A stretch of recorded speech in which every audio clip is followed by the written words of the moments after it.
Senate President Godswill Akpabio, during plenary on Thursday, removed Akpoti-Uduaghan as the chairman of the Senate Committee on Diaspora and Non-Governmental Organizations.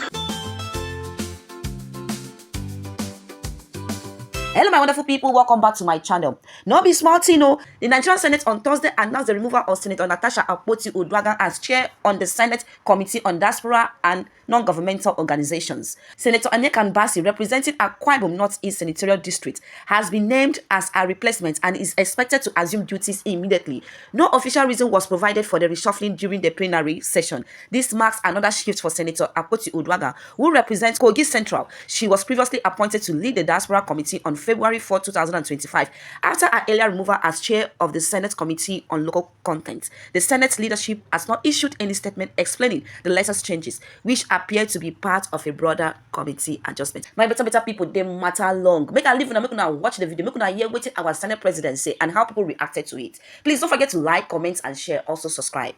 Senate President Godswill Akpabio, during plenary on Thursday, removed Akpoti-Uduaghan as the chairman of the Senate Committee on Diaspora and Non-Governmental Organizations without providing an official reason. Akpabio replaced her with Sen Aniekan Bassey, who represents Akwa Ibom North-East. The removal marks the second committee leadership change for Akpoti-Uduaghan this year. She was previously removed as chairman of the Senate Committee on Local Content in February and then reassigned to the Diaspora Committee. Should I give her another committee? Chairman of the committee,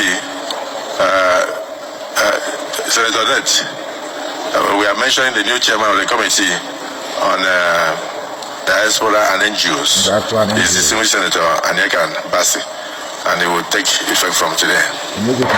Senate President Godswill Akpabio, Nigeria 10th Senate. Share this case of Senator Natasha. He gets waiting when I never tell us. Is there more to it?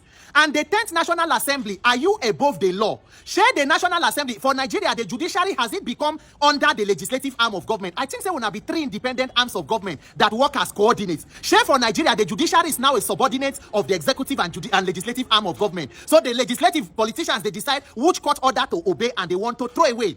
Because you see this case of Senator Natasha, sometimes I go say, make I not talk about them, let's focus on electoral reform. But no, we must talk about this kind of injustice because it's not sustainable. Nigeria must fix leadership and government. We know if we continue to get a situation where the worst rule over the rest instead of allowing the best to lead the rest of us. So I just say, as Nigerians, make myself tell una this thing, make una follow me look am. Whether na me the craze on Nigeria won't kill himself. Are these kind of actions okay as a country? Una remember say Senator Natasha submit petition with 3 allegations. Number 1, sexual harassment. Number 2, abuse of office. And number 3, malicious intention to deny her of her legislative privileges. Some people say, she's supposed to provide evidence for sexual this and all of that and this. I don't know your understanding of the difference between sexual assault and sexual harassment, especially when it pertains to a superior officer in public office who is more powerful than the person that is alleging. The simple thing where the Senate president for do is just to recuse yourself and allow for an independent investigation. If they clear you, they clear you. If they indict you, they know that there is code of ethics to follow. But no, they don't investigate any of her allegations. They rather suspend her for 6 months, withdraw security with stop salary, begin criminal record to remove her from the Senate, and then the woman needed to go to court to go and challenge her illegal suspension. But before I even go to that illegal suspension, just yesterday now, a bit 2 days ago, Senate leadership don't promote her from the committee where she the chair, which is Committee on Diaspora and NGO. But not be the first be that too. In February of this year, she been be chairman of Committee on Local Contents. The Senate leadership remove her for reasons best known to them. Carry her go this one of Diaspora and NGO. Then now where court come order say make Senate recall her. They cuckoo come out from this one of NGO, leaving her with no committee to chair. So I just want to ask, say all these actions no day as abuse of office and malicious intentions to deny a senator of legislative privileges. Abi this is proper use of power and office. Because I don't believe say Senate president is greater than any other senator. The same way the other 108 they elected, now so you say they elect you. And the same way your people in Akwa Ibom deserve proper representation, now so the people of Kogi Central also deserve proper representation. Is there not a steering committee where they look into all these issues of chairmanship, committee assignment and all that? Share a unilateral decision of Senate president to decide who to suspend, who to remove from chair, who. Is it okay, this kind of recklessness and use of power for Nigeria? So then now when the woman carried the case go court, the case was initially assigned to Justice Obiora Egwatu. On the day we're supposed to give him verdicts in March of 2025 this year, the petition and from Senate, the judge had to recuse himself, come out himself from the case. They come reassign that case again to start all over. Just see the delay tactics. So they assign them to Justice Binta Anyako. When some people here say the case don't go Binta Anyako, they say ha ha. They say some people say maybe judiciary this time go do the right thing. On the day she was supposed to give her own verdict, Friday 30th of June, message come, they say they don't postpone her by 1 week. Now everybody say, hey. Then finally she can't give her ruling. Well, no matter how the ruling be, she finds Senator Natasha 5 million for contempt of court, and then instruct the National Assembly to recall the senator.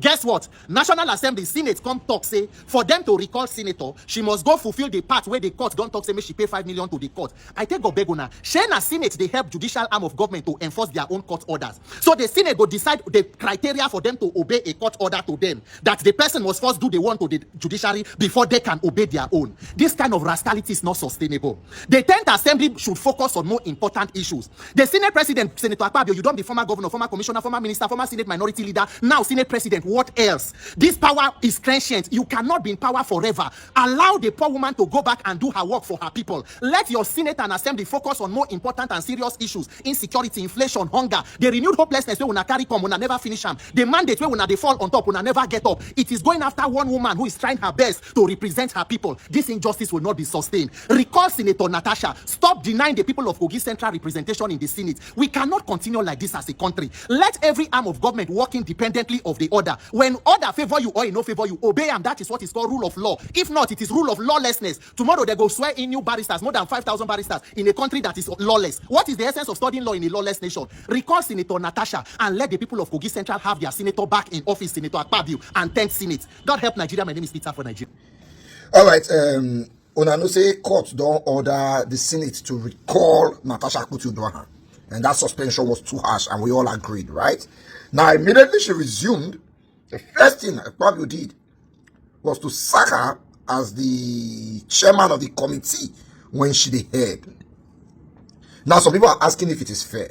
Some people think Akpabio is misusing his power. Okay, so the question is it right or is it wrong?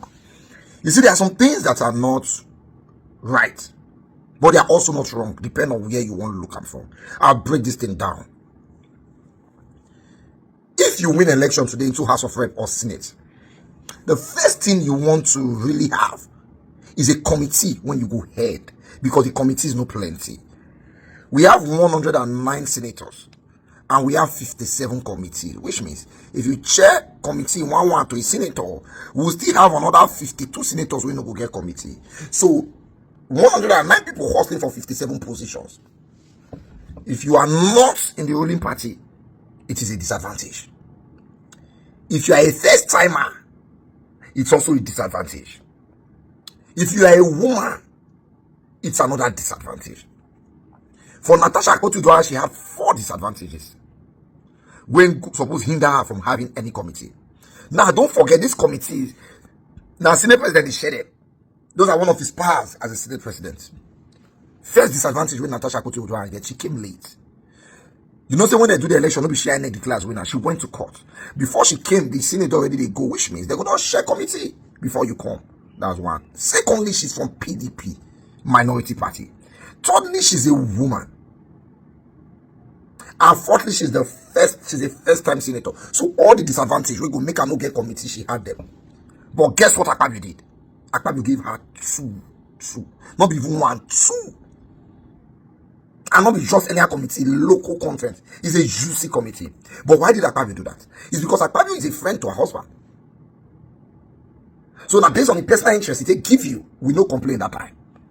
That relationship don't break, on don't fight, call it not day, on don't even day court. You don't accuse him, you expect him to still extend that favor to you. He will take his favor back. All of us will do the same thing. Whether he's right or wrong, you blow and better blow, you beat him well for this fight. He will take his favor back. So Akpabio have said, you know what? Make I carry my committee, find somebody else, give. And I'm sure Natasha Akpoti-Uduaghan was expecting this before. She and the Senate President now at loggerheads. That's not a good, easy fight to fight. Let me not say it's not a good one. That's not an easy fight to fight for a politician. Because the Senate President has so much power and he will use them against you. And you will be right. But it's okay. You are good with working on your constituency. Taking care of your constituents. Please focus on that. If they don't give you committees, still progress, you do your work, they go. And I hope God will help you on this journey.